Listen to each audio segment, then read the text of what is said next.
Ano ba ang ating aabangan ngayong gabi, mga kapatid?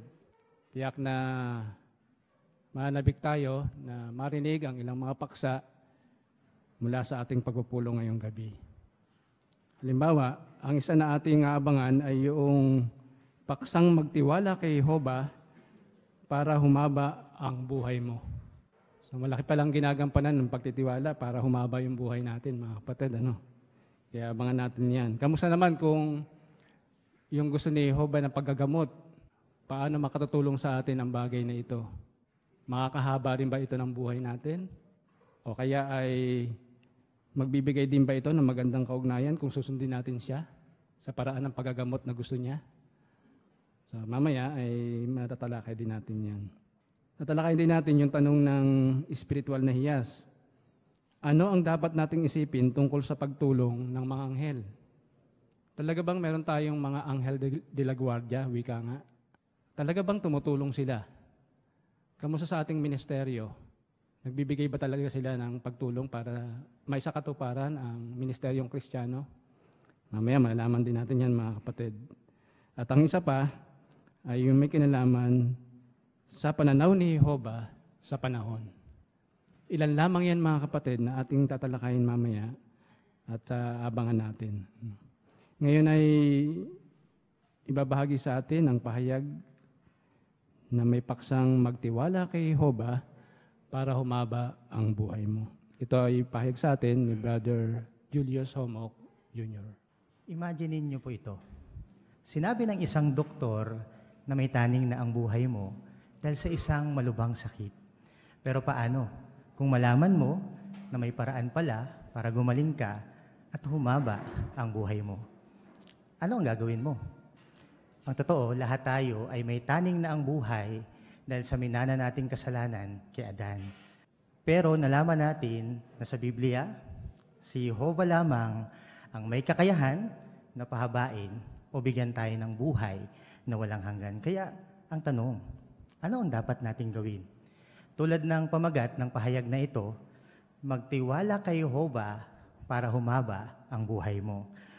Meron tayong dalawang tatalakay na mga dahilan kung bakit kailangang magtiwala kay Jehovah para humaba ang buhay natin. Una, hindi kaya ng tao na pahabain ang buhay niya. Bakit? Tingnan natin ang dahilan. Basahin natin sa ating mga Biblia ang awit 90 verse 10. Pakisuyo po na habang binabasa ko po yung mga teksto, ay subaybayan niyo po ako.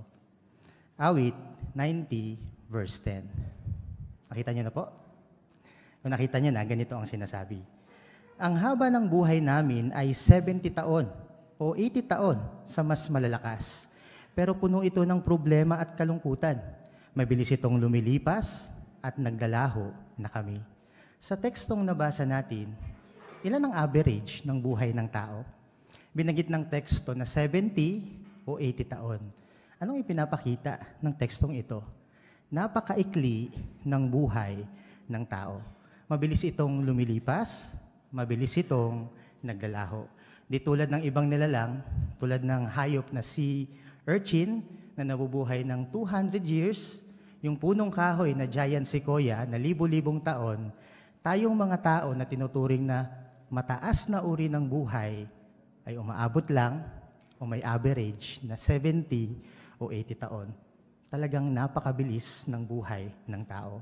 Pero alam nyo ba, ayon sa mga scientifico, mula noong 19th century, humahaba na daw ang buhay ng tao dahil ito sa kalinisan sa impeksyon, matagumpay na paglaban sa mga nakakahawang sakit, mga antibiotiko at bakuna.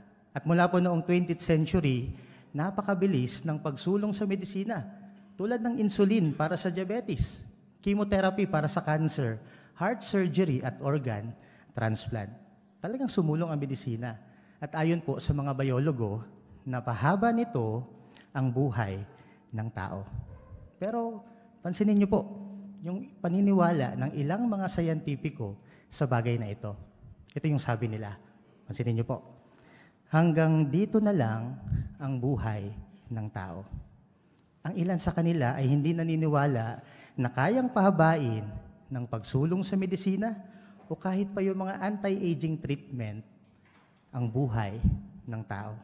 Ano yung pinapakita nito? kahit anong pagsisikap na gawin ng mga tao para pahabain ang buhay nito, wala silang magagawa. Muli, hindi kaya ng tao na dagdagan ang haba ng buhay niya. Gaya ng tekstong nabasa natin, 70 o 80 taon ang average ng buhay ng tao. Ngayon, doon naman tayo sa ikalawang dahilan. Basahin naman natin ang awit 90 verse 2. Pakisuyo po muli sa ating mga Biblia. Subaybayan niyo po ako. Awit 90 verse 2. Nakita niyo na po? Ganito ang sinasabi.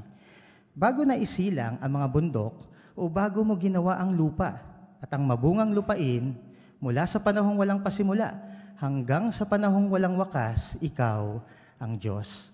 Sa tekstong nabasa natin, binanggit na si Jehovah ay mula sa panahong walang pasimula hanggang sa panahong walang wakas. Anong itinuturo sa atin ng tekstong ito? Ang Diyos na Jehovah, napakatagal na po niyang umiiral at siya ang may likha ng lahat ng bagay. Kasama na ang pisikal na unibersong ito.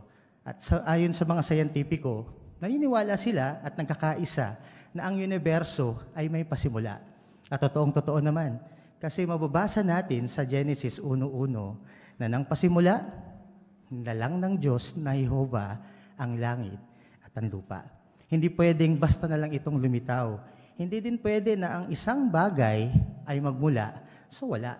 Kung walang umiiral bago pa ang universo, wala din sanang universo. Si Jehovah, dati na siyang umiiral. Walang lumikha sa kanya, kundi siya mismo ang lumikha ng lahat ng bagay. Kaya anong ipinapakita nito sa atin? Si Jehovah ang pinakamarunong, pinakamakapangyarihan sa lahat. Ang tunay na Diyos at dahil sa makapangyarihan siya, kaya niyang gawin ang anumang gusto niya. Kaya niyang pahabain ang buhay natin. Kaya niyang ibigay ang buhay na walang hanggan sa malapit na paraisong lupa. Kung kaya ni Jehovah na likhain ang universo, kung kaya ni Jehovah na hilikhain ang lahat ng bagay, kaya rin niyang ibigay ang pangako niya na buhay na walang hanggan sa mga tapat na lingkod niya. Ito po yung dalawang dahilan, kaya kailangan nating magtiwala kay Jehovah para humaba ang buhay natin o magkaroon tayo ng buhay na walang hanggan. Pero ang tanong naman ngayon sa atin, paano tayo makakasiguro na ilalaan ito sa atin ni Jehovah? O basahin naman natin yung awit 21 verse 4. Muli, pakisuyo po sa ating mga Biblia. Awit 21 verse 4. Ganito ang sinasabi. Humingi siya sa iyo ng buhay at ibinigay mo iyon sa kanya. Isang mahabang buhay, walang hanggang buhay. Napansin niyo yung mga salitang isang mahabang buhay, walang hanggang buhay? Oo, isang mahabang buhay, walang hanggang buhay ang ibibigay niya sa lahat na nagtitiwala sa kanya. Isa po itong pangako na galing sa Diyos na Jehovah. Kaya ano dapat natin gawin? Magtiwala kay Jehovah. Ngayon pa lang, patibayan na natin yung pagtitiwala natin kay Jehovah para matanggap natin ang regalong ito. Ang totoo, posibleng darating yung mga panahon na kailangan nating ipakita yung pagtitiwala natin kay Jehovah o baka masubok yung ating pagtitiwala sa Kanya. O sa anong paraan? Tingnan natin yung larawan, pakisuyo po. May kita natin sa larawan yung brother na may malubhang sakit. Pinipilit siya ng kanyang doktor na magpasali ng dugo dahil ito daw yung makapagliligtas ng buhay niya. Pero makikita natin na matibay yung pananampalataya at pagtitiwala ng brother na ito kay Jehovah. Napansin niyo yung kanyang kamay? Tinatanggihan niya ang doktor na ito. Alam niya na labag ito sa utos ni Jehovah at buo ang tiwala niya na si Jehovah lang ang makapagpapahaba ng buhay niya at makapagbibigay ng buhay na walang hanggan. Hindi man ngayon, kundi sa hinaharap. Maraming salamat sa larawan. Kaya tulad ng brother na ito, mapaharap man tayo sa ganitong sitwasyon.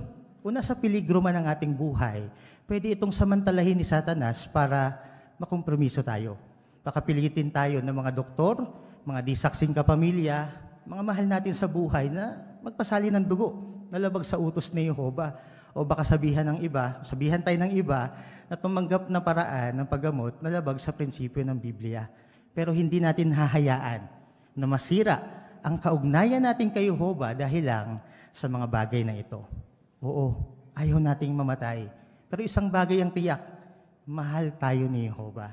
Kung mamatay man tayo ngayon, nasa alaala niya tayo at nasasabik siyang buhayin tayo. Ang totoo, napakalaking ibinayad ng Diyos na Jehovah para mabigyan tayo ng buhay na walang hanggan. Gaya ng Juan 3:16, buhay ng kanyang pinakamamahal na anak, ang kanyang kaisa-isang anak na si Jesus.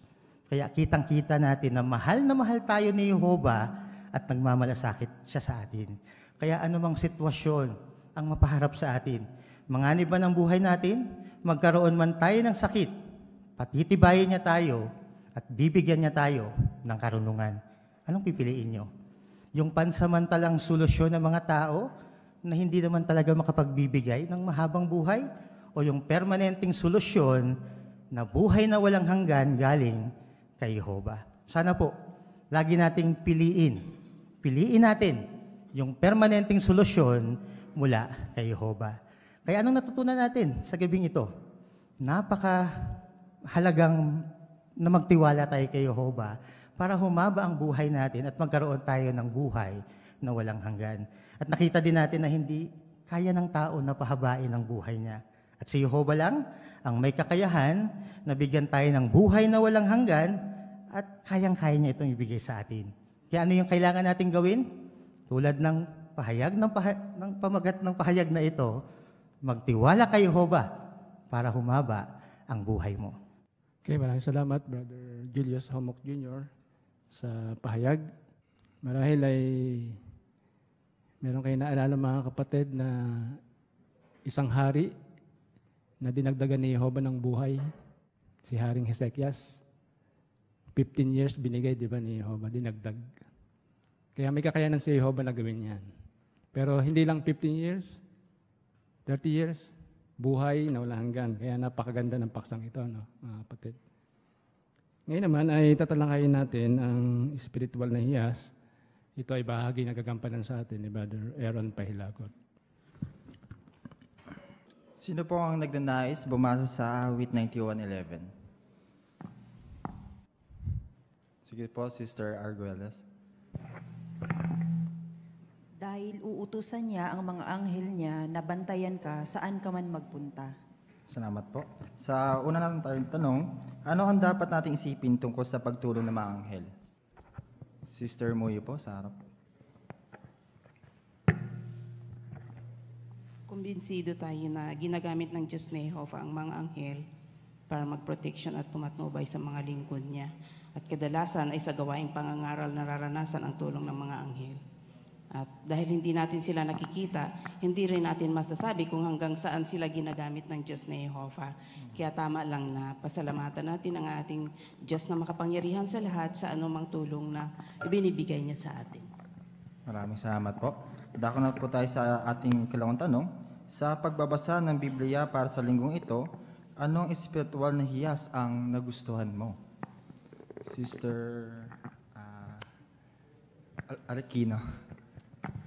Ayan. Ang ganda-ganda po nung 91:14-15. Paboritong teksto ko po ito. Sabi po kasi dito, dahil mahal niya ako, ililigtas ko siya, poprotektahan ko siya dahil alam niya ang pangalan ko.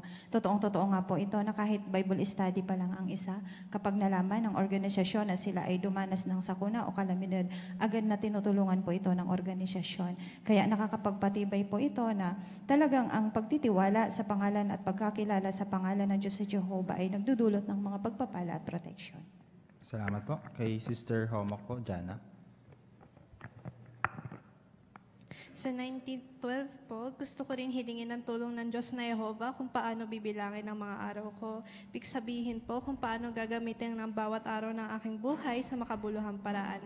Dahil magagawa ko lamang po ito sa pamamagitan ng paggugol ng aking oras sa mga espiritual na mga gawain, although busy po ako sa mga ibang bagay katulad ng mga schoolworks. Kaya nagsisikap pa din po ako na unahin si Jehovah para makuha pa rin po ang pagsang-ayon niya.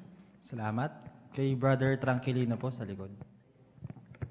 Tinanong ni Moises kung sino ang makaunawa sa kapangyarihan ng iyong galit.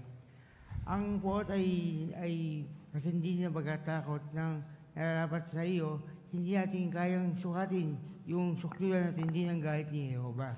Kaya tutulungan ito sa halip na gumawa ng mga bagay na makagalit sa Kanya, mas gugustuhin ko na matakot sa Kanya.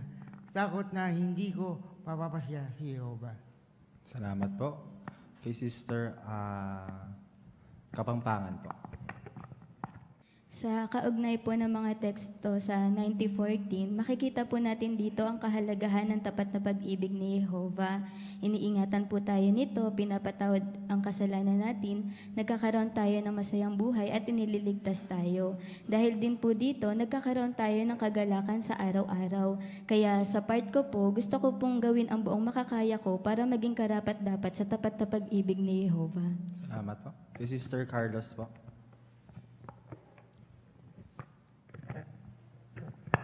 Sa 91:2, binanggit doon na ang aking Diyos na natutuhan ko po dito na laging umasa o magtiwala sa patnubay ng Diyos na Jehovah, imbis sa sarili ko lang, lalo na kapag gumagawa ng mahalagang desisyon at kumbinsido ako. Alam ng Diyos na Jehovah kung ano ang pinakamabuti. Kaya nais ko pang alamin ang pananaw niya sa bawat bahagi ng buhay ko at sa tuwing gagawa po ako ng importanteng desisyon. Salamat po. Kay Brother Alcantara. Patibay po tayo sa awit 90:10 na yung edad natin ay 70, 80 lang. Pero mangangamba ka. Bakit? Hindi natin malalaman kung ano ang magiging buhay natin bukas sapagkat tayo isang singaw na lumilitaw ng kaunting panahon at pagkatapos ay maglalaho. Bakit hindi natin hingin sa Diyos na Jehovah sa awit 24:1 na dagdagan pa ng ating buhay. Magtiwala tayo sa Kanya. Dahil yung isang taon ng Diyos na Jehovah, isang araw ng Diyos na Jehovah ay yan yung nag-aalala sa atin na dapat nating sambahin siya, humingi ng karunungan upang yung karunungan ay magagawa natin na sambahin siya isang tunay na Diyos. Salamat po. Kay Sister Homok po, Mariel. Sa 91 po, binabanggit na si Jehovah ay pwede nating maging tahanan. Tamang-tama po yung paglalarawan kay Jehovah bilang tahanan o sa English, dwelling place. Kasi lagi niya tayong pinoprotektahan. Kaya kapag nababalisa ako o nasisiraan ng loob, reminder po ito sa akin na si Jehovah ang aking tahanan. Kasi binibigyan niya ako ng kapanatagan ng puso at kapayapaan ng isip. Salamat po. Kay Brother Jairo po. Dito po sa awit 91:1, tinukoy po yung salitang lihim na dako sa paglalarawan para po itong isang vault na nakatago sa isang lihim na dako. Kailangang masikap na hanapin kasama ng susi para mabuksan ang mahalagang laman nito. Sa katulad na paraan, masikap din nating hanapin ang lihim na dako ng kataas-taasan na sumasagisag sa dako ng kaligtasan at katiwasayan at magsisilbing gabay po ito sa atin mula sa espiritual na pinsala dulot ng maling kaisipan. Salamat po. Kay Sister Henya po, Jimia. Sa awit 91:16 naman po ay nangangako ng buhay na walang hanggan at kaligtasan sa mga nagtitiwala kay Jehovah. Pinapahayag po nito ang kanyang pagnanais na bigyan ng kanyang mga lingkod ng hindi lamang pisikal na buhay, kundi pati na rin ang espiritual na kaligtasan. Kaya nagbibigay po ito ng pag-asa sa akin na ang matibay na relasyon kay Jehovah ay nagdadala ng tunay na kasiyahan sa hinaharap. Salamat. Kay Sister Tranquilino po. Doon sa awit 90:17, hiniling ni Moises na gawing matagumpay ni Jehovah ang gawa ng kanilang mga kamay. Or sa footnote, binanggit yung itatag mo ng matibay. Kaya kapit po sa akin, nais ko na i-request kay Jehovah din na pagpalain yung gawa ng aking ministeryo. Kasama dito yung paghiling na sana tulungan yung mga Bible studies ko na sumulong, tulungan sila na mapagtagumpayan yung mga challenges, kapati yung mga pag-uusig hanggang sa punto na tumibay at mag-ugat ng malalim yung kanilang faith o yung pananampalataya. Kung gagawin ko to, pinakikita po nito na talaga interesado ako sa kanila kung paanong mas interesado si Jehovah sa kanila at na gustong-gusto niya na talaga Salamat po. Kay Sister Livy po. Ang awit 9 po ay may tema na provision ng Diyos. Tinutukoy ng salmista na si Jehovah bilang parehong kanlungan at isang tanggulan na maaring balikan ng mga tao sa panahong kahirapan o panganib. Ang tanggulan ay katulad ng tipikal na kuta na isang gusali na disenyo para sa labanan. Kaya makakatiyak tayo na si Jehovah ay dapat natin pagkatiwalaan upang tayo ay maligtas. Salamat po. Kay Sister Ongking ko po. Sa 90 verse 12, nais kong tularan ang panalangin ni Moises na bigyan siya ng karunungan para maharap niya ang mga pagsubok at mga problema. Sa katulad na paraan, nais ko ding hilingin sa Diyos na Jehovah ng ganitong kalagayan para magkaroon ako ng papuri o kaluwalhatian sa Diyos at mapasaya din ang kanyang puso. Pero isang bagay ang tiyak, bagamat buong puso akong naglilingkod sa Diyos, andun pa rin ang mga problema. Pero isang bagay ang tiyak na magkakaroon ako ng kagalakan at kapanatagan sa Salamat po. Kay...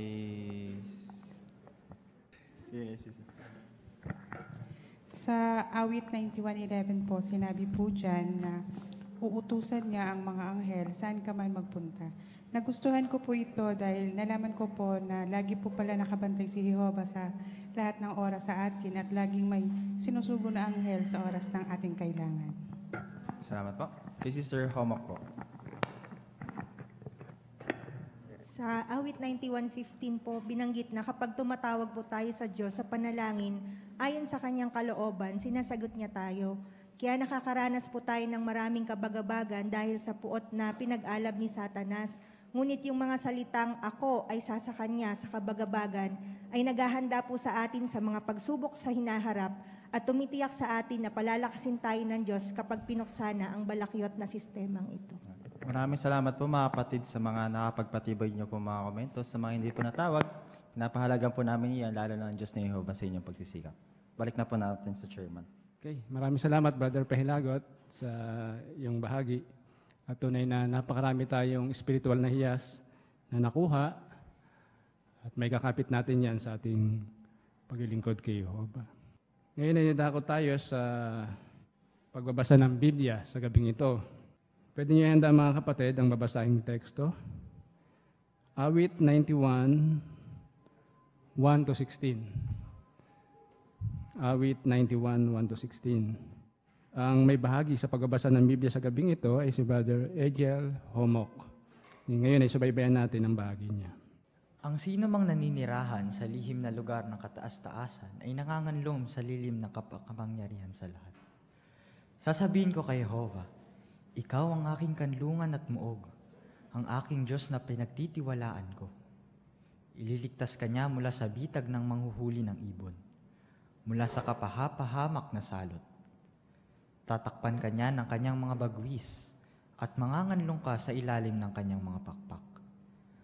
Ang katapatan niya ay magiging isang malaking kalasag at pananggalang na pader.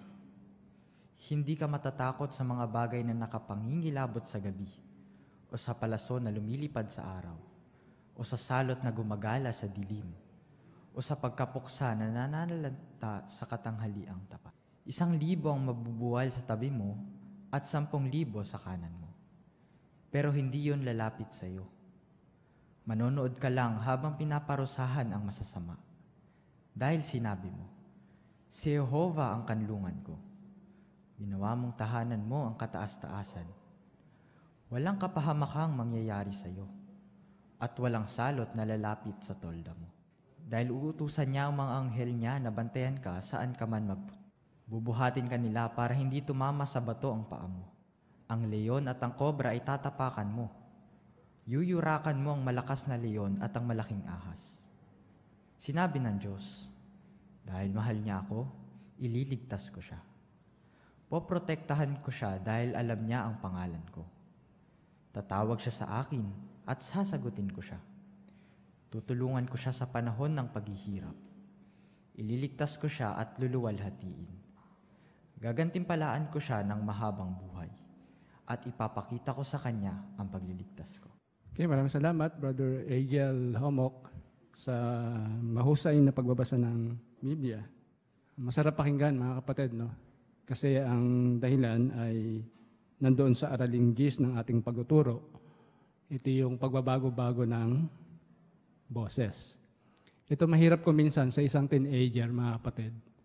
Kapag ang isang teenager ay nagbabasa, isang tono lang ang marinig nyo. Pero dahil nagsanay ang isang kabataan, tulad ni Agent, nakita natin yung kanyang pagbabago-bago ng boses. Itinatawid nito ng malinaw yung kanyang binabasa. Kaya tayo nang kikinig, gustong-gusto nating marinig siya. Kasi iba-ibang boses, narinig natin sa kanya. Iba-ibang tono. Kaya ganun din sa ating pagbabahay-bahay, mga kapatid. Kapag meron tayong pagbabago-bago ng boses, habang binabasa natin yung teksto sa Biblia, handang makinig yung may bahay. Nagugustuhan nila yon.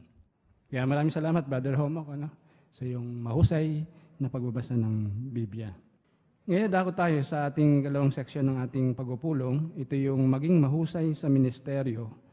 Meron tayong mga may bahagi, mga kapatid. Sa seksyong ito ay may 3.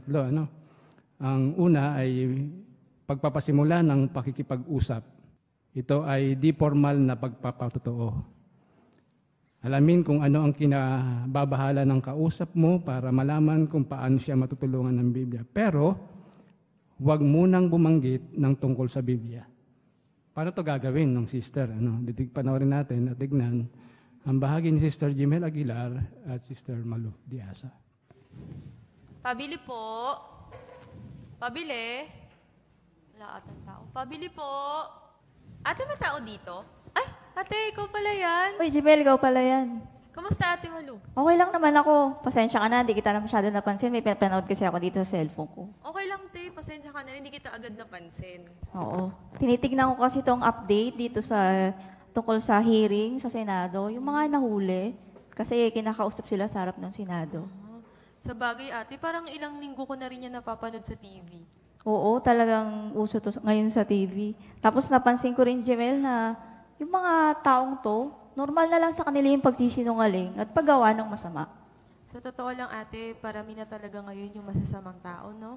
Oo, napansin ko rin, Jemel, na parang hindi na nga sila nababagabag ng konsensya nila sa paggawa nila ng mali. Sa bagay, totoo yan, ate. Pero, alam mo ba, ate, meron akong nalaman na isang aklat na maaasahan na tumpak. Binanggit doon na yung masasamang, sa panahon natin sa ngayon, talagang aasahan na natin na papasama na yung mga tao at makikita talaga natin yung mga resulta ng ginawa nila.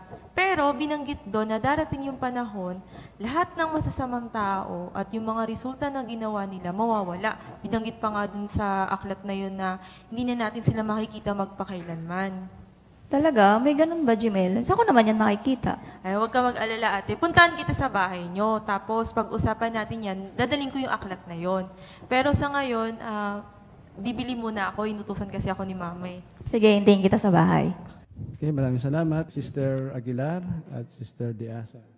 Paano na banggit ng sister, hindi bumanggit ng sister ng Biblia sa kanyang kausap? Anong ginamit niya? Gumamit siya ng salitang aklat. Doon sa Araling 1.3, binanggit doon na makibagay, huwag mong ipilit na ipakipag-usap ang paksang pinaghandaan mo. Yun ang maganda ngayon, mga kapatid. No? Minsan naghahanda tayo ng mga paksa. Pero kung iba na yung gusto ng may bahay, huwag mo ipilit yung paksa mong pinaghandaan mo. Kundi ibagay mo dun sa gusto ng kausap mo. Halimbawa, ano ba ang laman ng balita? Baka yun ang iniisip niya. Katulad ng nangyari dito sa bahaging ito. Kaya maganda yun, mga kapatid. Hindi naman masama na hindi natin sabihin yung Biblia kapag nagbabahay-bahay tayo. Binabagay lang natin. Binibigyan lang natin ng pagkakataon na sa susunod, maibigay natin yung bagay na yon. Maraming salamat, Sister Aguilar, Sister Diasa, sa inyong bahagi. Okay, dako tayo sa pagpapasimula ng pakikipag-usap, di formal na pagpapatotoo. Ang bahaging ito ay gagampanan ni Sister Marinel Porciuncula, kasama niya si Sister Perlita Galvez. Mukhang naghihintay rin siyang mag-uwian para magsundo ng mga anak niya kagaya ko. Malayo pa naman yung uwian. Siguro may time pa ako para kausapin siya. Hello, pwede akong umupo sa tabi mo? Ay, sige, okay lang po ka. Salamat. Naghihintay ka rin ba ng uwian para magsundo? Oo, ikaw, magsusundin kay anak ko. Ikaw rin ba? Oo eh. Napakadelikado na kasi nung panahon natin sa ngayon, di ba? Kaya sinusundo ko yung mga anak ko kasi ayoko sila umuwi mag-isa. Naku, tama ka. Ganyan din ako. Nag-aalala kasi ako sa mga napapanood ko sa TV-ng balita. Tulad ng mga batang kinukuha, tapos nawawala. Kaya ako, bantay sarado yung mga anak ko sa akin. Naku, naiintindihan kita kasi bilang magulang na katulad mo, ganyan din ako. Pero alam mo ba, meron pa akong ibang inaalala. Kasi karamihan sa mga kabataan sa ngayon, nagiging problema ng mga magulang nila dahil sa masamang impluwensya sa kapaligiran. Kasama na dyan sa loob ng school. Tama ka. Maraming mga kabataang napapariwala dahil sa masasamang bisyo. Idagdag mo pa dyan yung mga ginagaya nila sa napapanood nila sa social media. Alam mo, tama ka. Pero alam mo ba, merong aklat na pwedeng makatulong sa mga magulang sa pagpapalaki nila na maayos sa kanilang mga anak. Talaga? Anong aklat ba yun? Yan yung Biblia. At sa totoo lang, nakatulong talaga ito sa akin ginabayan ako nito para mapalaki na maayos yung aking mga anak. Meron akong online copy dito, electronic copy ng Bible dito sa phone ko. Kung gusto mo, pwede tayo magbasa ng ilang mga teksto na halimbawa na pwedeng makatulong sa ating mga magulang. Sige. Ayan, sige. Halimbawa, dito sa 1 Corinto 15:33. Ayan, pwede mo pang pakibasa. Sabi, huwag kayong magpalinlang, ang masasamang kasama ay sumisira ng magagandang ugali. Ayan, ayon dyan sa binasa mo, ano yung babala na nakita mo? Sabi, yung masasamang kasama sumisira sa magagandang ugali. Ayan. Paano yan makakatulong sa atin bilang magulang?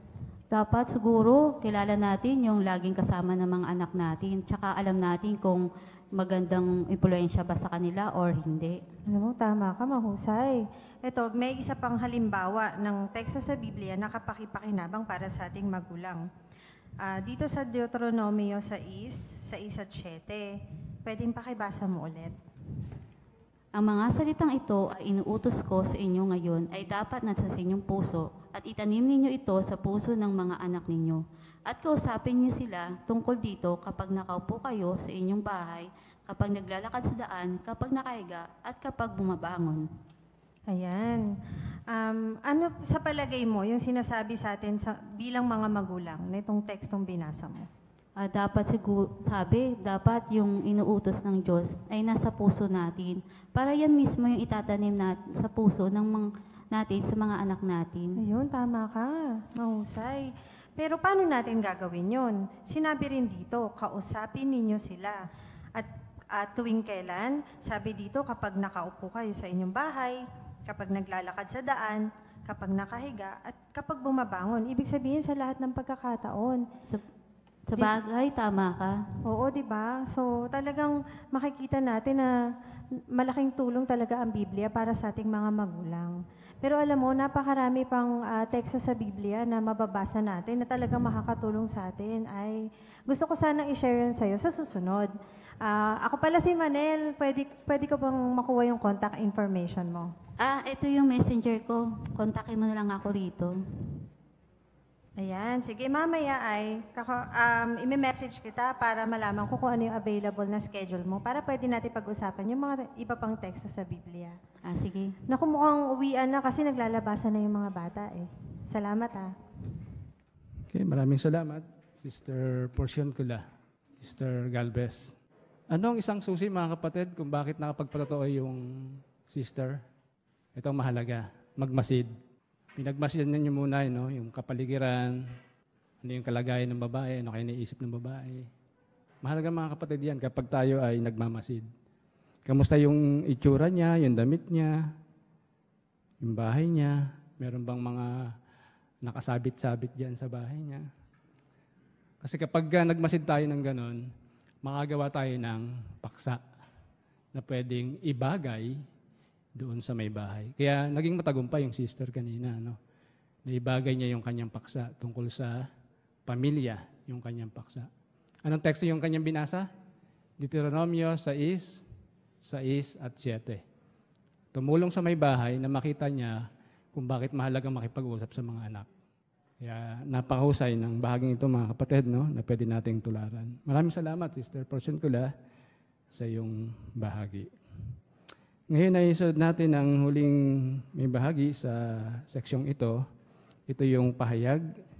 Ang pahayag ay kukunin pa rin natin sa mahalin ng mga tao doon sa Appendix A, point 5. Ang paksa ay pwede kang mabuhay magpakailanman sa lupa. Ipakinggan natin ang bahaging ito ni Brother Ace Amora. Gusto nating lahat na mabuhay ng mahaba at masaya. Isip-isipin ito. Gaano kaya kasayang mabuhay magpakailanman nang hindi nagkakasakit? Makakasama pa natin ang mas matagal pa ang mga mahal natin sa buhay. Makakapaglakbay tayo sa buong mundo at magagawa natin ang anumang bagay na gusto nating gawin. Pero ang tanong, posible kaya ito? Pwede ba tayong mabuhay dito sa lupa magpakailanman? Para sa ilan, mahirap paniwalaan ang tanong na ito. Bakit? Dahil lahat tayo ay namamatay.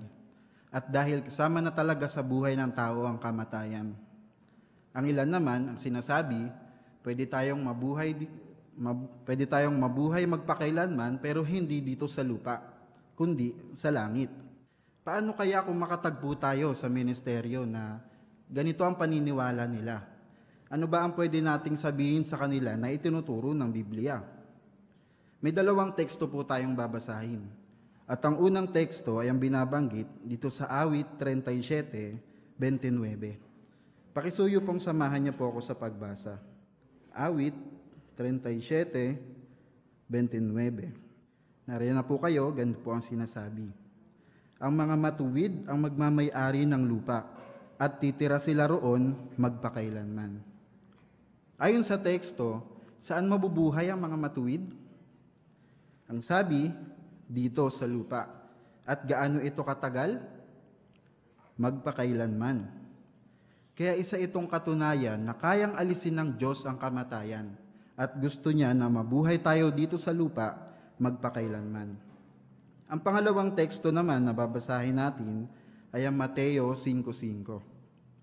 Pansinin na mayroong requirements o katangian na dapat nating igawi bago natin makamit itong pangakong ito.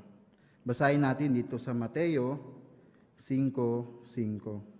Nariyan na po kayo? Ito po ang sinasabi. Maligaya ang mga mahinahon dahil mamanahin nila ang lupa. Sa unang tekstong nabasa natin, binanggit na ang mga matuwid ang magmamay-ari ng lupa. Dito naman sa Mateo 5:5, dapat ay magpakita tayo ng kahinahunan. Ilan lang ito sa mga requirements para makamit natin ang pangakong ito na buhay na walang hanggan. At ayon sa Mateo 5:5, anong mamanahin ng mga taong mahinahon? Ang sabi, mamanahin nila ang lupa. Oo, dito mismo sa lupa ipinangako ng Diyos na mamanahin ng mga tao, hindi sa langit. Pero wala nga ba talagang bubuhayang muli at aakyat sa langit? Meron po. Sila ay yung mga pinahirang Kristiyano na may bilang na 144,000 na pinili na makakasama ng Panginoong Hesus sa langit bilang mga hari at saserdote na mababasa natin sa Apokalipsis 14:1. Kaya kapag may nakausap tayo sa ministeryo na ganito ang paniniwala, pwede nating gamitin ang dalawang tekstong ito, ang Awit 37:29 at Mateo 5:5. Pwede rin po tayong gumamit ng mga publikasyon na sumusuporta sa mga tekstong ito. Marami tayong makikita niyan sa JW app at pwede rin po tayong mag-search sa ating website na jw.org. Pero makakaasa ba tayo na matutupad itong layuning ito ng Diyos? Oo, tiyak na matutupad ito. Sisiguraduhin ng Diyos na Jehova na matutupad lahat ng mga pangako niya. Gaya ng mababasa natin sa Isaiah 55:11, talagang magiging gayon ang mga lumalabas sa bibig niya. Kaya anong kailangan nating gawin? Gawin natin ang ating buong makakaya, manampalataya at sambahin siya ng tapat upang matamasa natin ang pagpapalang buhay na walang hanggan sa hinaharap. Kaya ulitin ko po ang tanong, pwede ba tayong mabuhay dito sa lupa magpakailanman? Balik po tayo sa chairman. Maraming salamat, Brother Amora, sa iyong talk. Mahusay. At nakita natin na talagang pwedeng mabuhay magpakailanman ang mga tao sa lupa. Doon natin siya sinubaybayan doon sa Araling 14, idiin ang pangunahing mga punto. Maganda yung ginawa niya, no? Sinimulan niya yung kanyang paksa doon sa pangunahing punto. Kasi pag nalaman natin yung pangunahing punto, masusundan natin yung pahayag niya. Anong sabi dito sa ating brochure? Ang sabi ay, pwede mong sabihin ang pangunahing punto sa introduction para matulungan ang mga tagapakinig na masundan ang tinatalakay mo. Kaya napaganda ng punto na yun, mga kapatid, no? Ilalagay mo yung pangunahing punto sa introduction. Kaya masusundan ka ng iyong tagapakinig. After na mabanggit mo yung pangunahing punto sa iyong introduction, pwede mo itong ulitin sa pamamagitan naman ng iyong conclusion. Yun naman ang maganda ron. No? Kapag nabanggit mo sa conclusion mo yun na yung matatandaan ng mga kapatid. Kaya mahalagang bagay ito, no? Kapag tayo ay nagpapahayag. Pangunahing punto, introduction, pagkatapos doon naman sa conclusion, ibabalik mo uli iyon para matandaan ng mga tagapakinig. Kaya nung nasa isip na ng tagapakinig, pwedeng mabuhay ang mga tao magpakailanman. Maraming salamat, Brother Amora, sa iyong pahayag na iyon. Ngayon, idako tayo sa pamumuhay bilang Kristiyano. Ito yung huling section natin. Pero bago yan, tayo muna ay magpapahingali sandali sa pamamagitan ng pag-awit sa Diyos ni Jehovah. Awitin natin ng song number 158. Ang paksa ng awit ay Maghihintay Kami. Ito ay halaw sa Habakuk 2:3. Pakisuyong tayo ay tumayo at umawit ng masaya.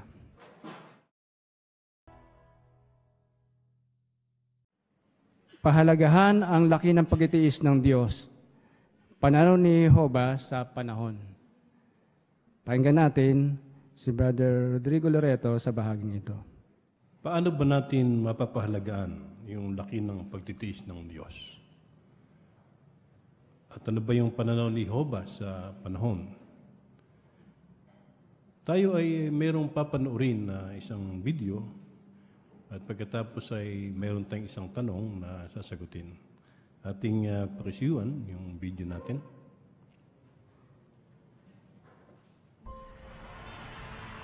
Minsan ba pakiramdam mo, napakabilis lumipas ng oras? Pero kung minsan naman, parang ang tagal-tagal lumipas nito. Kapag nag-aalala tayo, o kapag may sakit tayo, parang ang bagal-bagal ng oras. Pero kapag abala tayo at masaya, parang kulang na kulang ang isang araw.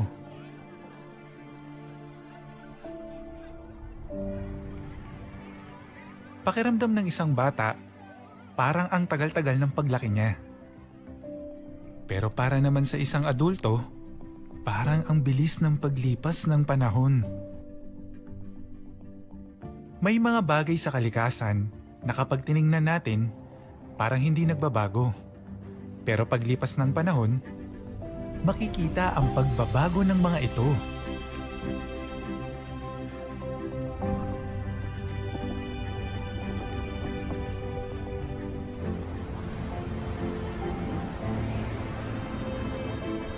Naniniwala ang mga astronomo na ang pinakaunang mga bituin ay nabuo bilyon-bilyong taon na ang nakakalipas. Hindi natin kayang maunawaan ang ganyang kahabang panahon. Pero si Jehovah na gumawa ng mga bituin ay mula sa panahong walang pasimula hanggang sa panahong walang wakas. Hindi siya nalilimitahan o nagigipit sa panahon. Pero hindi siya mabagal o nagpapaliban-liban. Palagi niyang ginagawa ang mga bagay-bagay sa tamang panahon. Matutulungan tayo ng pananaw ni Jehovah sa panahon na maging matiisin habang hinihintay ang bagong sanlibutan.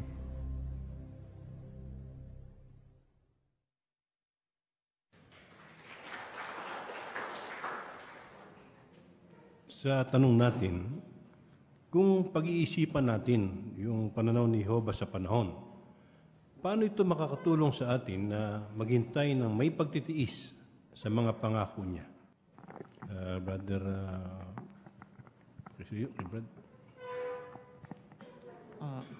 Nakakainip po ang maghintay, pero kung naniniwala po tayo kay Jehovah, dapat tayo magkaroon ng pananampalataya na may layunin sa paghihintay at pagkatapos ay handa natin ang ating puso na tanggapin na kailangan ng panahon sa paghihintay at kalakip nito ang pagtitiis upang gantimpalaan tayo ng buhay na walang hanggan. Salamat, Brad Richard. Sister Tranquilino, nakisayo.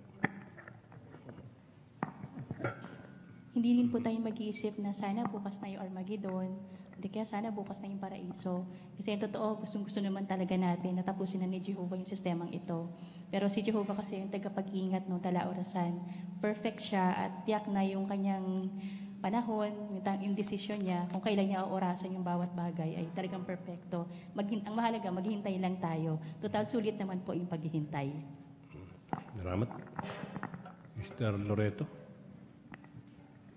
Yung pong pananaw ng Diyos na Jehovah sa panahon, dapat po ito yung mag-inspire sa atin na lalong maging masigasig, huwag magpaliban-liban, lalo na sa paglilingkod at paggawa ng kalooban niya. Kasi ang Diyos na Jehovah, hindi po siya nalilimitahan o nagigipit sa panahon. Hindi rin siya mabagal. O kaya hindi rin po siya nagpapaliban-liban. So dapat yun po ang ating tularan. Salamat. Brother Pahilagot.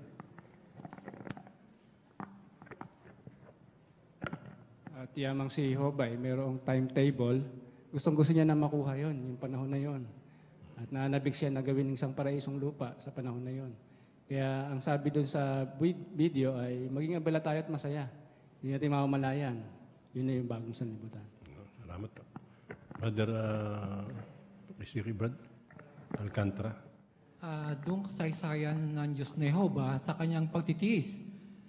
Yung ang pagtitiis niya ay mula sa sikat na hanga, araw hanggang sa paglu. Ganun ang titiis ang Diyos na Jehovah sa kanyang mga lingkod niya.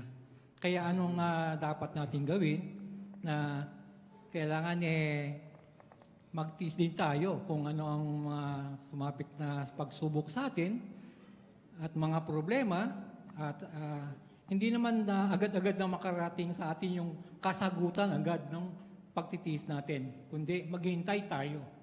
Kaya ang sabi sa Matthew 24:13 na ang makakapagtiis ng hanggang sa wakas ay magliligtas. Salamat po. Sister Homok. Kaya para sa atin po, may mga panahon po na matagal ang oras. Meron din po panahon po na parang mabilis naman, depende po sa sitwasyon. Pero sa Diyos na Jehovah na walang pasimula at walang wakas, siya lamang po yung may taglay na nasa tamang panahon ang mga bagay-bagay. Kaya kung maghihintay po tayo ng may pagtitiis, tiyak na makikita po natin yung paglalaan ng Diyos na Jehovah na baguhin ang kalagayan po ng mundo. Maraming salamat po. Ibalik natin sa chairman. Okay, maraming salamat, Brother Rodrigo Loreto, sa pagtalakay na pahalagahan ang laki ng pagtitiis ng Diyos. Kaya mahalaga na at tutulong sa atin na maghintay din at makapagtiis kapag nakita natin yung pananaw ni Jehovah sa panahon. Ngayon ay susunod natin yung mga nagawa ng organisasyon para sa Setyembre. Makakapanood tayo ng video na merong 10 minuto. Panoorin natin.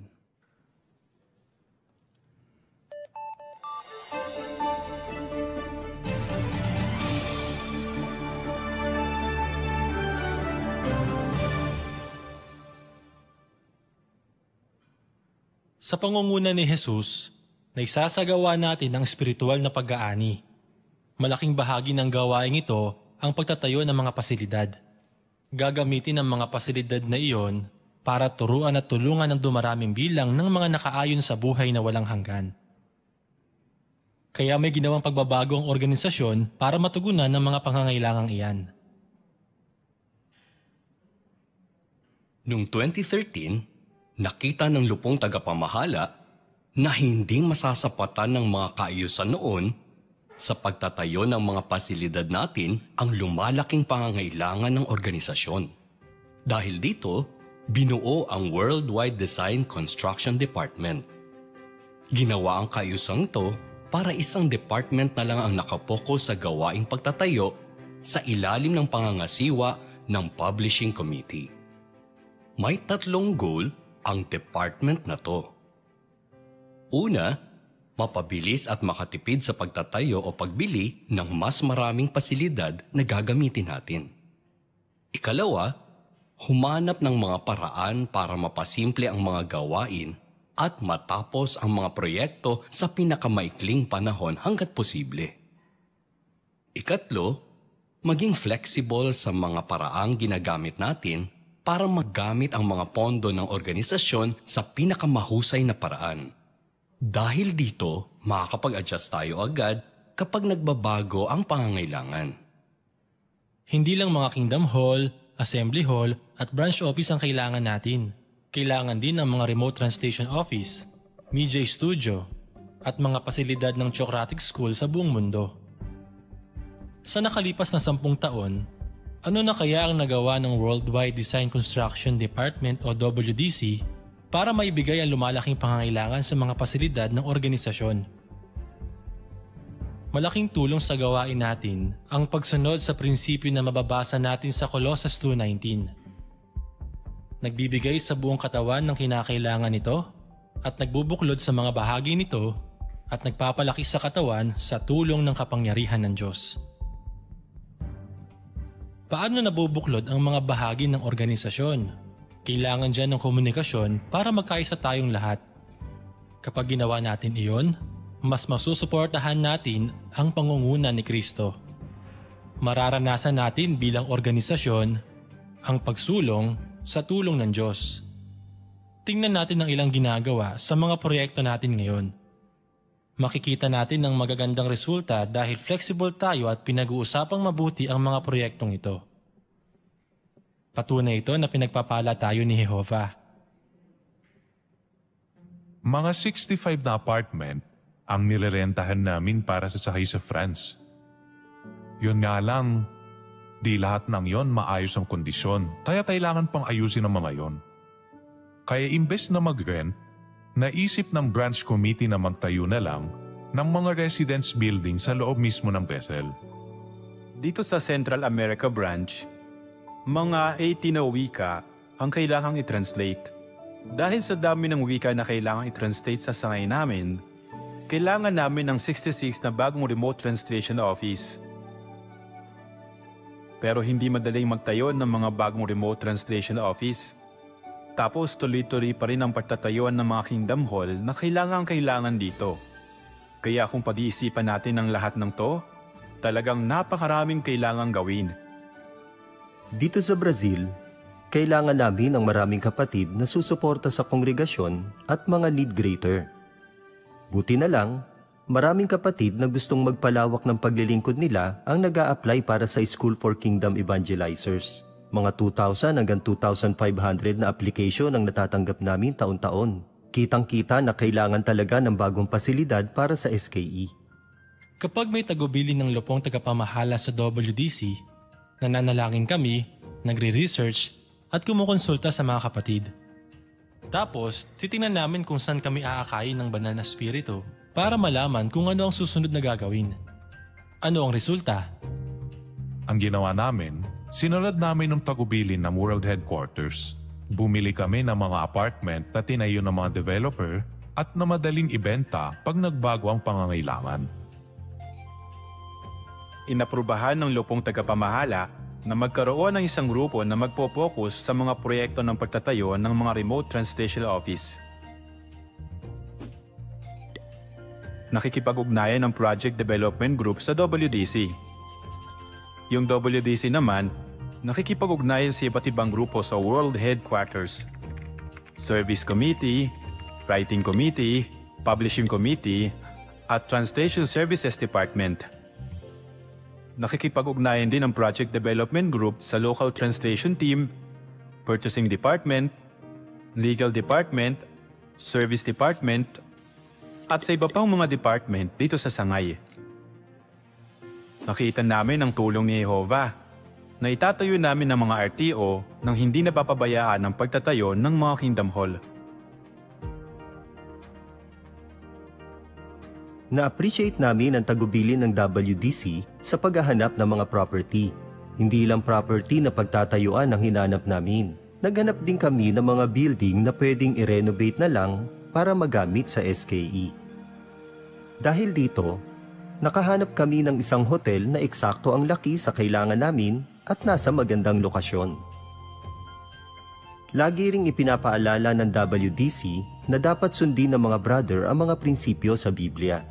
May pagkakataon noon na hindi naging maganda ang negosasyon. Huminto muna yung mga brother sa pakikipag-usap, nanalangin, at bumalik sila na may dalang Biblia. Pagkatapos, pinakita nila sa may-ari ang teksto na dapat silang maging tapat sa lahat ng bagay. Humanga yung may-ari, kaya naging maayos na ang negosasyon. Kaya nabili natin ang property na yon sa tamang halaga nito. At dahil may pondo pa, gumawa rin kami ng extension sa hotel para sa ikatlong classroom. Malaking tulong ang mga taubili ng WDC para magkaroon ng mga bagong residence building dito sa Samay sa France. Napakarami ng naging construction project ng branch namin. Pero may lang nagkaroon ng ganito kalaking project na napakabilis na tapos. Talagang natuwa ang branch committee sa mga ginawang plano sa proyektong to. Na-appreciate din nila yung mga bagong pamamaraan. Kitang-kita namin yung magagandang resulta kapag tinayo yung translation office sa lugar kung saan ginagamit ang wika nila. Dahil tinayo ang mga remote translation office sa tamang lugar at binigay ang lahat ng kailangan nilang equipment, nagiging mas madali sa mga translator natin na gawin ang trabaho nila. Talagang pagpapala ang mga to mula sa Diyos na Jehovah. Mahigit 250 na estudyante taon-taon ang pwedeng i-enroll at gumamit sa kakarenovate lang na SKE facility. Talagang sulit na sulit ang lahat ng ginastos sa malaking proyektong to, pati na ang mga pagsisikap ng lahat ng tumulong dito. Napatibay ng proyektong to ang pananampalataya ko na makita na walang makakapigil sa gustong mangyari ni Jehovah. Talagang pinagpapala ng Diyos nating si Jehovah ang mga kaayusang to. Dahil sa magagandang plano, komunikasyon at pagtutulungan, nalalaman natin kung aling mga proyekto ang dapat unahin para matapos agad ang mga yon. Mas mapapabilis nito ang gawaing pangangaral sa buong mundo. Gustong sabihin ng lupong tagapamahala na mahal namin kayo at pinapahalagahan namin ang lahat ng pagsisikap nyo. Maraming salamat dahil ginagawa ninyo ang lahat para suportahan ang mga gawain para sa kaharian. Hindi madaling gawin yan kasi nabubuhay na tayo sa huling bahagi ng mga huling araw. Kapag may mga proyekto tayo ng mga tsokratikong pasilidad, di pwedeng iisa lang ang plano. Dahil nag-a-adjust tayo depende sa pangangailangan ng iba, sa sitwasyon nila, sa mga suggestion ng iba, at nagpapagabay sa espiritu ni Jehovah, ipinapakita nating sinusunod natin si Jesus bilang leader. Sumusulong tayo dahil sa tulong ng kapangyarihan ng Diyos. Napakahalaga nito kasi sa paraiso, magkakaroon tayo ng mas malalaki at mas maraming proyekto ng pagtatayo at pagtuturo.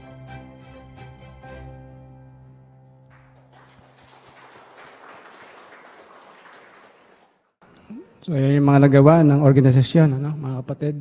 Meron tayong WDC, Worldwide Design Construction. Okay. Ngayon ay dadakuan natin yung pag-aaral ng kongregasyon sa Biblia. Tawagin natin si Brother Tuwason at ang kanyang tagapagbasa ay si Brother Aaron Trabangka.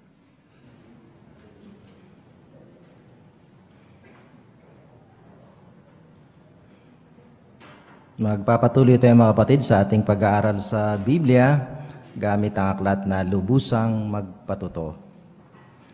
Narito na tayo sa Kabanata 16. Ang tema natin ay Pumunta ka sa Macedonia.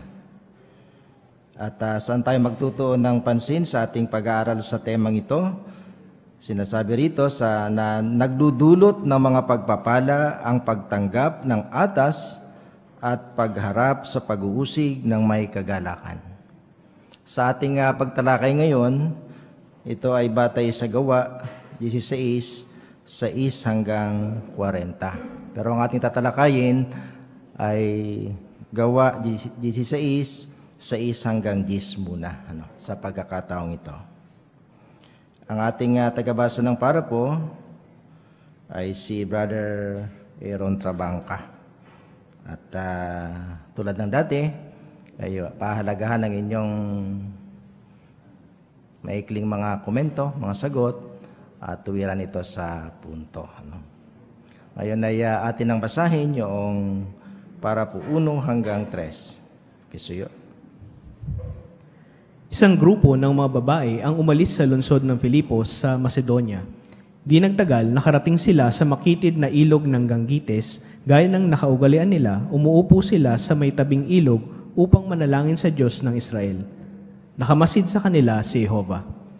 Samantala, mahigit 800 kilometro sa silangan ng Filipos, isang grupo naman ng mga lalaki ang umalis sa lungsod ng Listra sa timugang Galacia.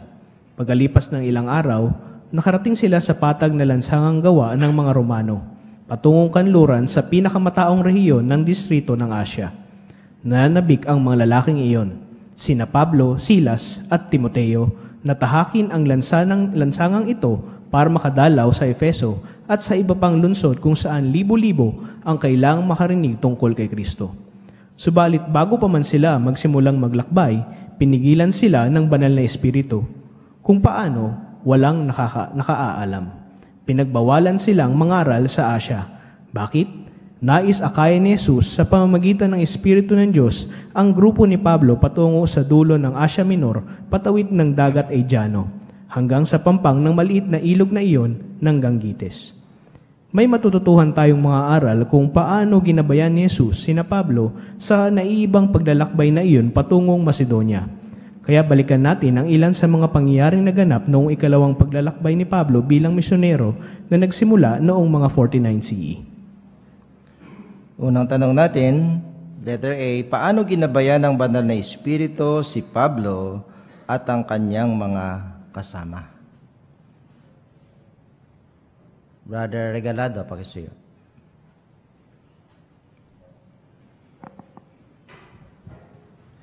Malayo-layo na rin po yung nilakbay ng grupo ng mga lalaking kinabibilangan nila Pablo, Silas at Timoteo, at ngayon ay sabik na silang tahakin ng pinakamataong rehiyon ng distrito ng Asia, at madalaw na rin nila yung lungsod ng Efeso at iba pang lungsod kung saan libo-libo nga po ang kailangang makarinig tungkol kay Kristo.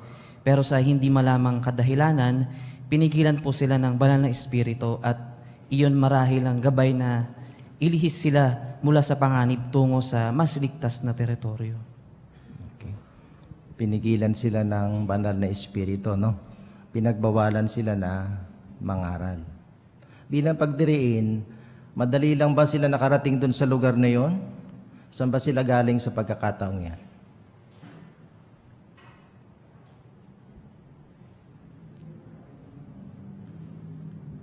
Saan sila nanggaling, mga kapatid? At madali lang bang pumunta ron sa lugar na yon na yung patag na lansangan na ginawa ng mga Romano? Gaano kahaba-habang paglalakbay ang ginawa nila? Sister Simon, pakisuyo.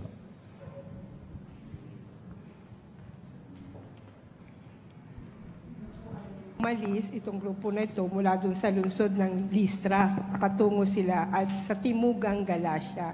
At yung kanilang paglalakbay po ay tumagal ng ilang mga araw, kaya hindi madali yung paglalakbay nila.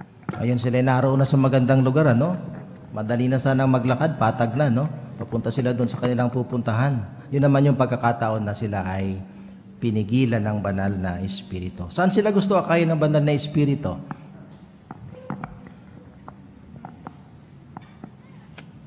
Saan sila gustong papuntahin o akayin ito?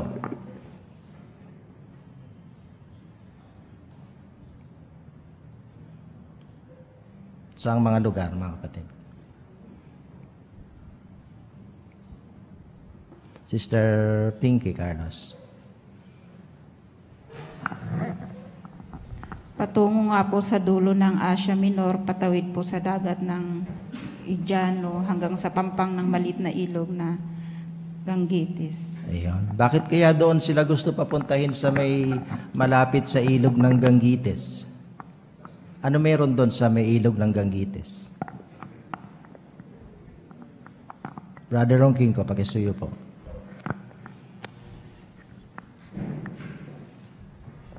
May dadatnan sila ng mga grupo ng mga babae na yun ang kailangan matulungan nila. Ayun, may mga grupo ng babae doon. At ito'y patutuo lang ng ano, mga kapatid? Anong pinapatunayan nito? Na doon sila pinapunta sa mga grupo ng babaeng yun sa may ilog ng Gangitis. Brother Ronking ko, ano pag-isuyo? Ginagabayan sila ng banal na espiritu, pinapatubayan ni Jesus ang gawain para masumpungan ng mga taong kailangan tulungan. Ayun, salamat po. Karagdagan pa, Sister Spy, Rabanes. Pinatutunayan din po nito na totoo yung sinasabi sa ikalawang Kronika 16:9 na nakikita ni Jehovah yung mga tao na nagnanais na mas makilala siya. Ayun, tama, no? At yung awit, ano pinapatunayan nun? Na si Jehovah ay ano? Sister Homok, Jennifer. Na siya po ay dumirinig ng panalangin kasi nananalangin po nun yung mga babae. Narinig, nakita po sila ni Jehovah. Salamat. Ano? Kaya yun yung dahilan kung bakit sila ay inaakay ng Espiritu doon. Kalawang tanong natin, anong mga pangyayari ang isasalang-alang natin?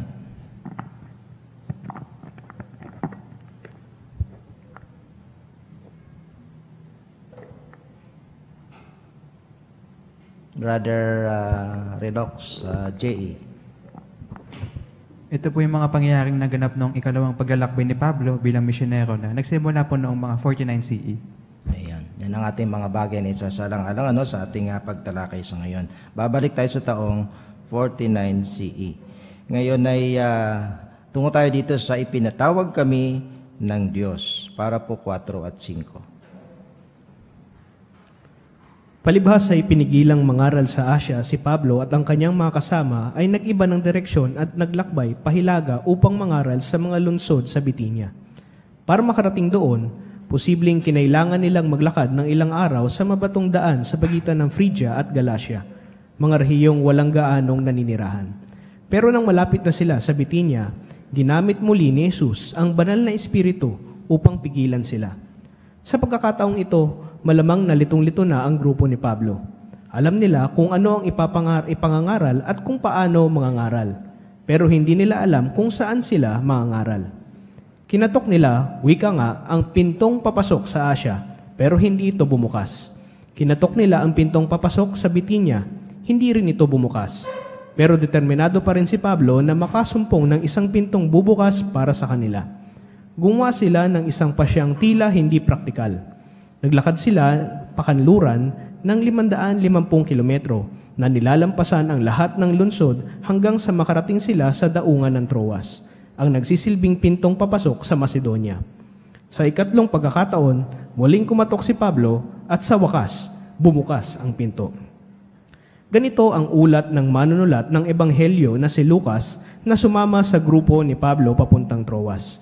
Hinggil sa nangyari, kinagabihan, nakita si Pablo ng pangitain, isang lalaking taga-Macedonia ang nakatayo sa harap niya at hinihimok siya. Pumunta ka sa Macedonia at tulungan mo kami. Pagkakita niya sa pangitain, sinikap naming makapunta sa Macedonia. Dahil iniisip naming ipinatawag kami ng Diyos para sabihin sa kanila ang mabuting balita. Sa wakas, nalaman din ni Pablo kung saan sila mangangaral. Mabuti na lang at hindi siya sumuko. Agad na naglayag ang 4 na lalaki patungong Macedonia. Letter A, ano ang nangyari sa grupo ni Pablo nang malapit na sila sa Bitinya? Brother Victoria. Muli po silang pinigilan ng banal na espiritu. Ayun, salamat. Brother Moran, pakisuyo.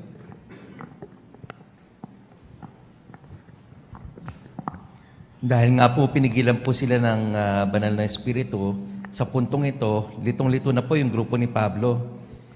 Alam po nila kung ano yung ipapangaral, kung paano mangangaral, pero hindi po nila alam kung saan.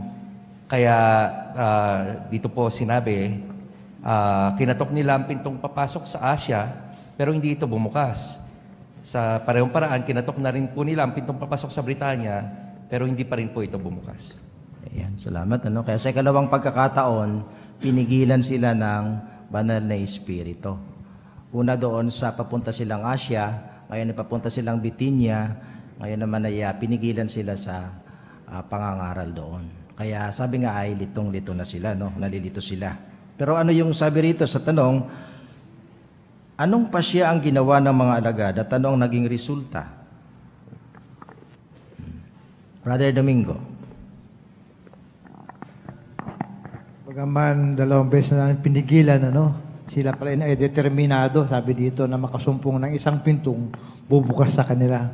Kaya sila ay patuloy na naglakbay kahit na inabot ng pakanluran ng 550 kilometers, sabi dito, at nakarating sila doon sa daon ng Troas at papasok doon sa Macedonia at doon ay muli silang kumatok.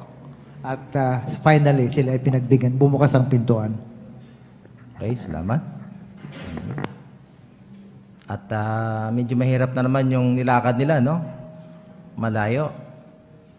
550 kilometers, mula doon sa ikalawang pagpigil, papunta ron sa pangatlong pupuntahan nila. Ngayon, paano nila natiyak na talagang bukas na yung pinto sa Macedonia?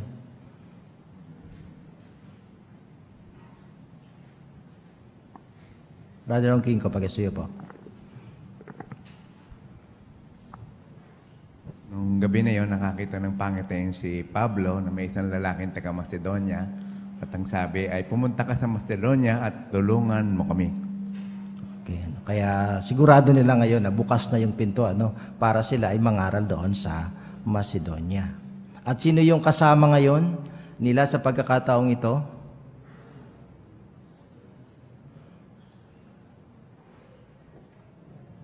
Sister Pailago, Terin. Si Lucas po. Ayun.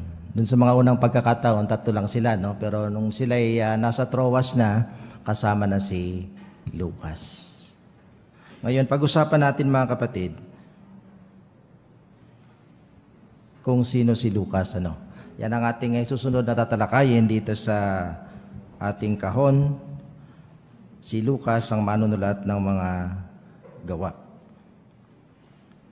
Atin munang babasahin yung una at ikalawang parapo.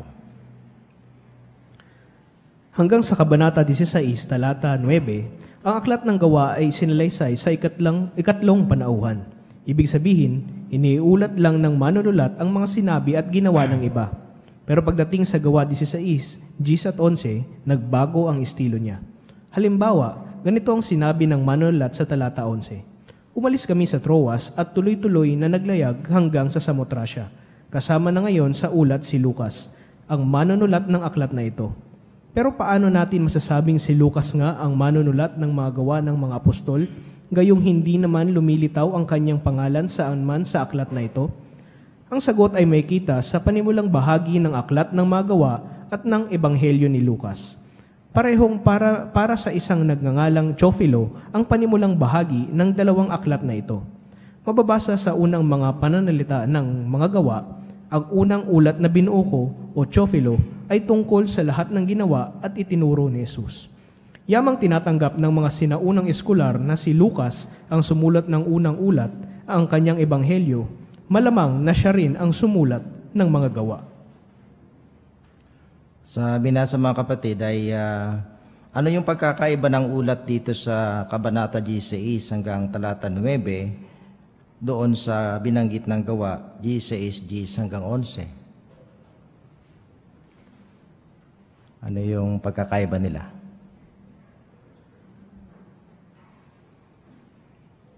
Sister Homok, Jennifer. Doon po sa talata 9, doon po sa pagkakasulat nung manunulat, Hindi po niya isinama yung sarili niya. Lagi pong nasa ikatlong panauhan. Maaring sinasabi po niyang sila, ganun po. Pero dito po sa talata 11, isinama na po ng manunulat yung sarili niya kasi sabi niya, umalis kami sa Troas. Ayan. Kaya kasama na si Lucas, yung sarili niya sa pagkakataong yun. At paano naman natin natiyak, mga kapatid, na si Lucas talaga yung sumulat ng aklat ng mga gawa? Sister Homok, Jennifer. Mariel. Sa panimula pong bahagi kasi nung gawa at ng Lucas, parehong para sa isang nagngangalang Teofilo yung panimulang bahagi nito. Ayun. Kaya pareho yung pambungad, pareho pinatutungkol kay Teofilo, Kaya siya rin yung sumulat ng aklat ng gawa. Tuloy natin, mga kapatid, dito sa susunod na parapo. Pwesto. Kaunti lamang ang nalalaman natin tungkol kay Lucas. 3 beses lang lumitaw sa Biblia ang kanyang pangalan. Tinukoy ni Apostol Pablo si Lucas bilang minamahal na doktor at isa sa kanyang mga kamanggagawa. Ang mga bahagi ng aklat ng mga gawa kung saan isinama na ni Lucas ang kanyang sarili sa mismong salaysay ay nagpapakitang unang sumama si Lucas kay Pablo mula Troas papuntang Filipos noong mga 50 CE. Pero nang umalis si Pablo sa Filipos, hindi na niya kasama si Lucas. Muling nagkita ang 2 lalaking ito sa Filipos noong mga 56 CE at naglakbay sila kasama ang 7 iba pa mula sa Filipos patungong Jerusalem kung saan naaresto si Pablo. Pagkalipas ng 2 taon, sinamahan ni Lucas ang nakagapos pa rin si Pablo mula sa Cesarea patungong Roma. Noong nakabilanggo si Pablo sa Roma sa ikalawang pagkakataon at mahiwatigan niyang malapit na siyang ipapatay, si Lucas lang ang kasama niya. Malinaw na naglakbay si Lucas sa malalayong lugar at handa siyang dumanas ng hirap alang-alang sa mabuting balita. 3 beses lang binanggit yung pangalan ni Lucas sa Biblia. Saan natin mababasa ang mga teksto yun, mga kapatid? Sister Tuason. Una sa Colosas 4:14, Pilimon 24, at ikalawang Timoteo 4:11. Ayan, doon lang mababasa natin yung pangalan ni Lucas. Ngayon, sa anong mga pagkakataon nakasama ni Lucas si Apostol Pablo? Magbanggit tayo ng isang pagkakataon na nagkasama sila doon.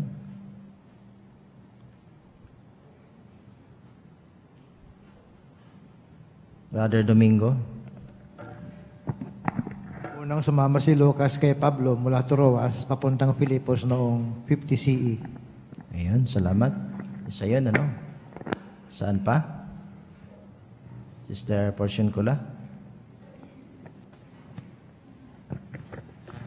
Noong 56 CE naman po, muli po silang nagkita sa Filipos po at naglakbay po sila kasama ang 7 iba pa mula Filipos patungo naman sa Jerusalem. Ayan. Ano pa? Ano pang pagkakataon? Sister Loreto. 2 taon naman po yung lumipas. Sinamahan naman po ni Lucas si Pablo mula sa Cesarea patungong Roma nung nakagapos po noon si Pablo. Salamat. At yung huli, anong pagkakataon yun? Si Agent? At nung nakabilanggo po si Pablo sa Roma sa ikalawang pagkakataon at mahiwatigan niya pong malapit na siyang ipapatay, si Lucas din po ay kasama niya. Ayan. Kaya sa mga ginawang ito ni Lucas, mga kapatid, anong masasabi natin sa kanya? Sister Homok, Fe. Na si Lucas ay meron siyang mapagsakripisyong sa laobin kasi handa siyang dumanas ng hirap alang-alang sa mabuting balita. Ayan. Tuloy tayo dito, mga kapatid, sa sunod na para po. Hindi inangkin ni Lucas na nasaksihan niya mismo ang mga isinulat niya tungkol kay Jesus. Sa halip, sinabi niyang nagsikap siyang magtipon ng detalye at gumawa ng ulat batay sa salaysay ng mga nakasaksi. Bukod diyan, isinulat niya ang mga iyon ayon sa lohikal na pagkakasunod-sunod matapos niyang maingat na saliksikin ang lahat ng bagay mula sa pasimula at makuha ang tumpak na impormasyon. May kita sa resulta ng mga pagsisikap ni Lucas na isa siyang maingat na mananaliksik. Marahil, kinapanayam pa niya si Elizabeth si Maria na ina ni Jesus at ang iba pa upang makakalap ng impormasyon. Marami sa mga detalyeng isinulat niya ay hindi makikita sa ulat ng ibang mga ebanghelyo.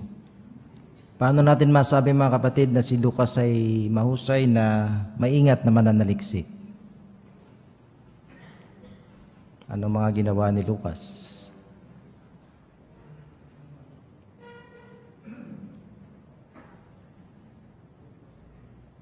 Sister Navarez.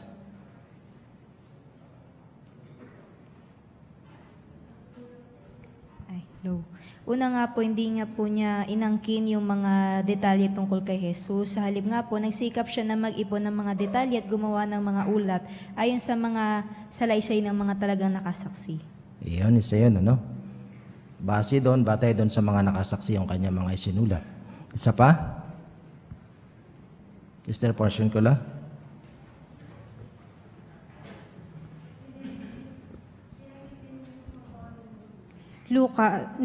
Sa Lucas 1:3, binanggit din niya mismo po na maingat niyang sinaliksik ang lahat ng bagay mula sa pasimula at para makuha po yung tumpak na impormasyon. Ayan. Meron pa mga kapatid? Anong ginawa niya para mas maging yung pagsusulat niya ay talagang tama yon, talagang maasahan yon? Sister Loretta, pag-isuyo. Pinanggit din po na isinulat niya ang mga iyon ayon dun sa lohikal na pagkakasunod-sunod hanggang lalo na nung pagkatapos niya makuha yung lahat ng tumpak na impormasyon. Okay, salamat. Sister Mendoza. Ganon din po kinapanayam niya si Elizabeth, Maria na ina ni Jesus at ang iba pa upang kumalap ng impormasyon. Ayan, kaya may mga interview pa siyang ginawa, no? Ngayon tingnan natin kung bakit si Lucas ay isang doktor. Basahin natin ang sunod na paragraph. Binanggit ni Pablo na isang doktor si Lucas at makikita sa paglalarawan niya tungkol sa mga may sakit na gayon nga. Narito ang ilang halimbawa. Nang pagalingin ni Jesus ang lalaking sinasapian ng demonyo, binanggit ni Lucas na ang demonyo ay lumabas sa kanya nang hindi siya sinasaktan. Sinabi rin ni Lucas na mataas ang lagnat ng biyenang babae ni Apostol Pedro. At iniulat niya ang tungkol sa isang babaeng tinulungan ni Jesus na 18 taon nang may kapansanan tungkol sa isang demonyo. Hukot na hukot ito at hindi makatayo ng tuwid. Maliwanag na inuna ni Lucas sa buhay niya ang gawain para sa Panginoon, imbes na magpayaman bilang kilalang doktor. Tinulungan niya ang iba na makilala at mapaglingkuran si Jehovah. Maraming salamat, Brother Aaron Trabangkas, sa mahusay na pagbabasa. Kaya paano natin masasabi mga kapatid na si Lucas ay isang doktor? Sister Moyo, Lynn.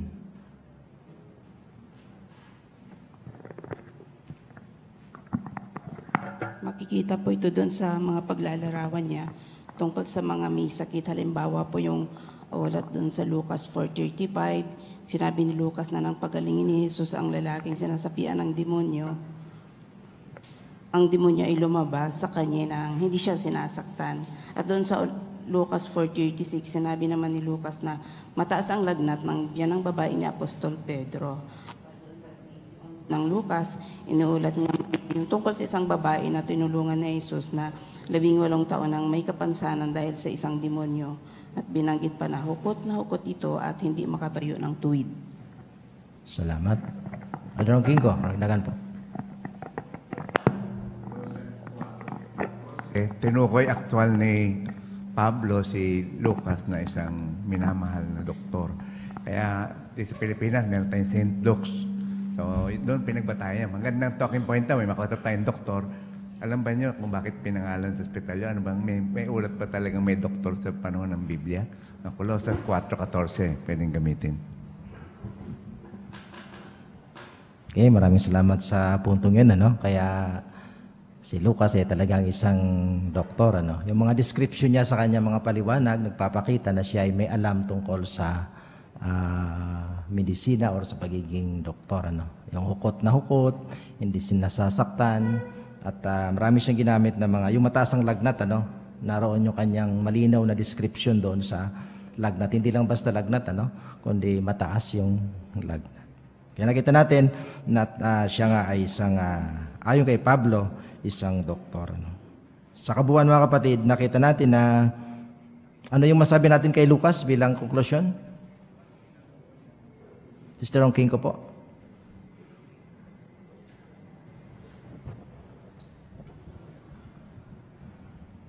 Masabi nga po natin na inuna ni Lucas sa buhay niya yung para sa Panginoon.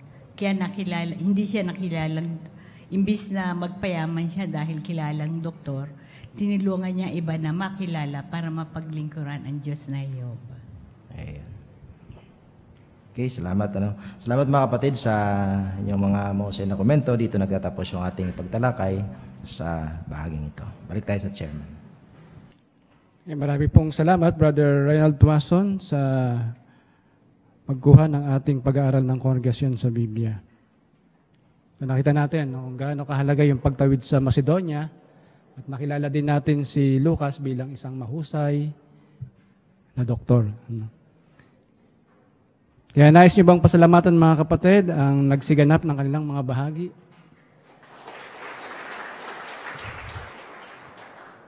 Bueno, ano ang ating natutuhan sa gabing ito mga kapatid? Natutuhan natin kanina mula pa sa pahayag na mahalagang magtiwala kay Jehovah para humaba yung ating buhay. Anong sangkot doon? Sangkot doon, si Jehovah ay talagang magbibigay sa atin ng buhay na walang hanggan sa bagong sanlibutan. Pero bago mangyari ang bagay na iyan, anong kailangan natin gawin? Lalo na sa panahon na meron tayong sakit. Baka tayo ay sigin o kaya ay alokin ng pagkasali ng dugo. Anong gagawin natin? Pinapahalagahan ba natin yung paraan ng paggagamot na gusto ni Jehovah sa atin? Sigapin natin na magawa ang puntong iyan mga kapatid. Makakatulong yan para manatili pa tayong buhay. At siyempre pa, kung tayo man ay mamatay sa panahon na ito, si Jehovah magbibigay sa atin ng pagkabuhay muli sa malapit na hinaharap. Ibibigay niya yung buhay, totoong buhay na walang hanggan. Kaya pinatibay tayo nito na manatiling tapat. At natutuhan din natin na ano yung iniisip natin tungkol sa mga anghel. Siyempre pa, iniisip natin na mga anghel na ito ay ginagamit ni Jehovah para tulungan ang tulad-tupang mga tao. Akayin tayo sa mga taong iyon para sila ay mapangaralan. Malaki ang kanilang ginagampanan. At natutuhan din natin mula dun sa maging mahusay sa ministeryo, yung pagiging mapagmasid, mahalaga yan, nagmamasid tayo. Itsura nila, iniisip nila, para maitawid natin yung mahalagang punto ng ating ipinapangaral. May ibagay natin sa kanila. Maging matyaga din tayo at makibagay. Ngayon din ay tinalakay din natin yung pagpapahalaga sa pananaw ni Jehovah sa panahon. Mahalaga yan, mga kapatid. Kapag mahalaga sa atin yung panahon, at mahalaga kay Jehovah yung panahon na ito, pinapahalagan din natin yung pagtitiis ng Diyos na makapagtiis din tayo. Na darating yung panahon na malapit ng isa katuparan ni Jehovah yung kanyang mga pangako. Ano naman ang ating aabangan sa sunod na ating pulong? Aabangan natin yung paksang pinakamasayang buhay ang paglingkuran si Jehovah. The best life ever, na paglingkuran natin ang Diyos ni Jehovah. Tutulungan din tayo ng pulong sa susunod kung paano tayo makagagawa ng tamang desisyon para mapasaya natin ang Diyos ni Jehovah. At yung isa pa, mahalaga kay Jehovah kahit na yung mga may edad na nating mga naglilingkod sa Kanya. Tatalakayin din yon. At mga kabataan, tatalakayin din kayo sa susunod na ating pulong. Kaya marami tayong abangan, mga kapatid, sa ating pulong sa susunod. Okay, sarahan natin ang ating masayang pulong sa pamagitan ng awit at panalangin. So pakisuyin tayong tumayo habang binubuksan ng awit 68 na may paksang paghahasik ng binhi ng kaharian. Ito ay halaw sa Mateo 13:4 hanggang 8.